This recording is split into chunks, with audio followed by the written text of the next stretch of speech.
Sir, press वार्ता का आयोजन किया गया है, क्या मामला है?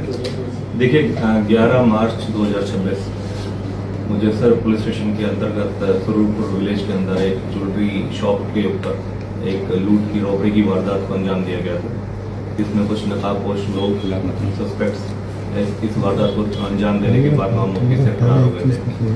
उसी संबंध में उस वारदात को ट्रेस करने के लिए और इन सभी सस्पेक्ट्स को पकड़ने के लिए हमारे कमिश्नर पुलिस श्री सतेंद्र गुप्ता साहब ने टीम का गठन करा और सभी क्राइम ब्रांच की टीम में 4 टीमों का गठन कराया गया था।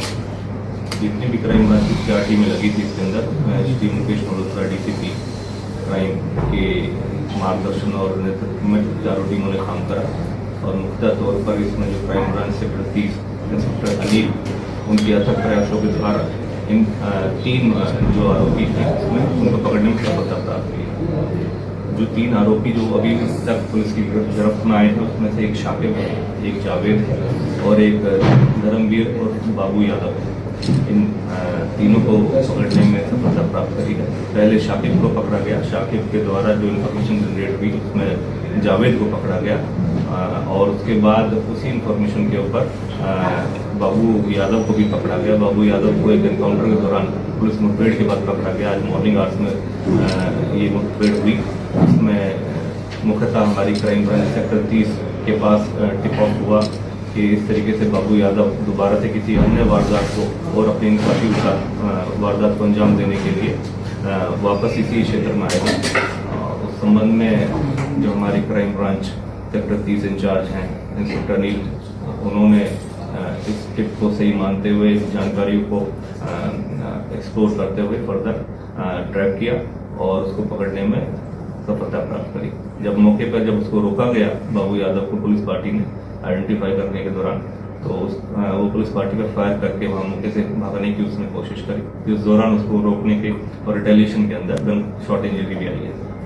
ये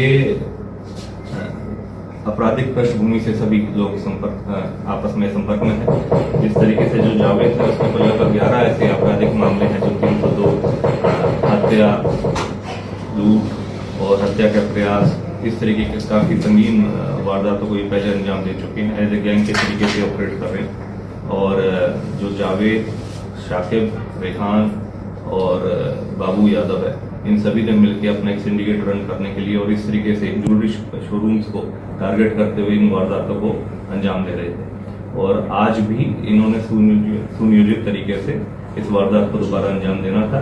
दिल्ली के किसी एक ऐसे पॉश एरिया के अंदर किसी प्रोमिनेंट ज्वेलरी शोरूम को टारगेट करते और वहाँ ये वारदात को अंजाम देते। इस संबंध में जो रेहान है उसको पहले ही इस चीज के बारे में दिशा निर्देश और इनकी तरफ से जानकारी दी गई थी कि आप किसी ऐसी प्रोमिनेंट जो ज्वेलरी शॉप है, शोरूम है, उसको आइडेंटिफाई करें दिल्ली एनसीआर के क्षेत्र में, खासकर दिल्ली क्षेत्र में, और उसके बाद फिर ये इकट्ठे होकर ऐसे ही जैसे यहाँ पर सुरूरपुर के अंदर वारदात को अंजाम दिया, उसी तरीके से वारदात को अंजाम वहाँ पर भी देते हैं। तो समय रहते जो हमारे प्रोएक्टिव अप्रोच दिखाते हुए हमारी क्राइम ब्रांच की टीमों ने एक्शन लेते हुए इनको पकड़ने में सफलता प्राप्त की।